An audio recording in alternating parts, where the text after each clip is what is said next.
Birthday celebration આજે રીત છે ને આખી એ વિદેશથી આવી છે, આપણી નથી. આપણે તો પેલા કંસાર રંધાતો તો પૂછી લો આપણા વડીલોને, લાડવા થતા હતા.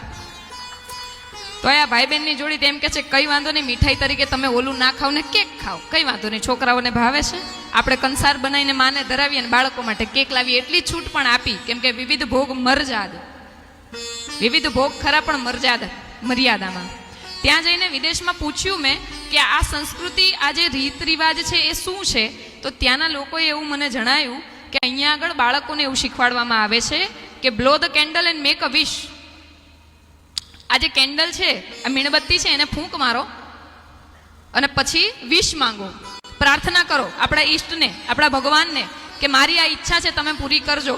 અને ત્યાંની એવી માન્યતા છે કે એમના ભગવાન દીવા ઓલવવાથી, મીણબત્તી ઓલવવાથી એમની ઈચ્છા પૂરી કરે છે. મારો પ્રશ્ન એ છે કે આપણા કયા દેવી દેવતા એ છે કે જે દીવો ઓલવી દેવાથી આપણી ઈચ્છા પૂરી કરે છે? કયા દેવી દેવતા છે? આપણા હિન્દુ ધર્મના, આપણી હિન્દુ સંસ્કૃતિના દરેક દેવી દેવતા માટે એવું કીધું છે કે તમારી ઈચ્છા કંઈક પૂરી ન થતી હોય, કંઈ માનતા હોય, કંઈ પણ હોય ને, તો માના પાળે જઈને દીવો કરો, તમારી ઈચ્છા ભગવતી પૂરી કરશે. એક દીવાની દિવેટે માડી કરતી મારા કામ, ખાલી એક દીવાની દિવેટે ભગવતી કામ કરે છે. ને આપણે લોકો શું કર્યું?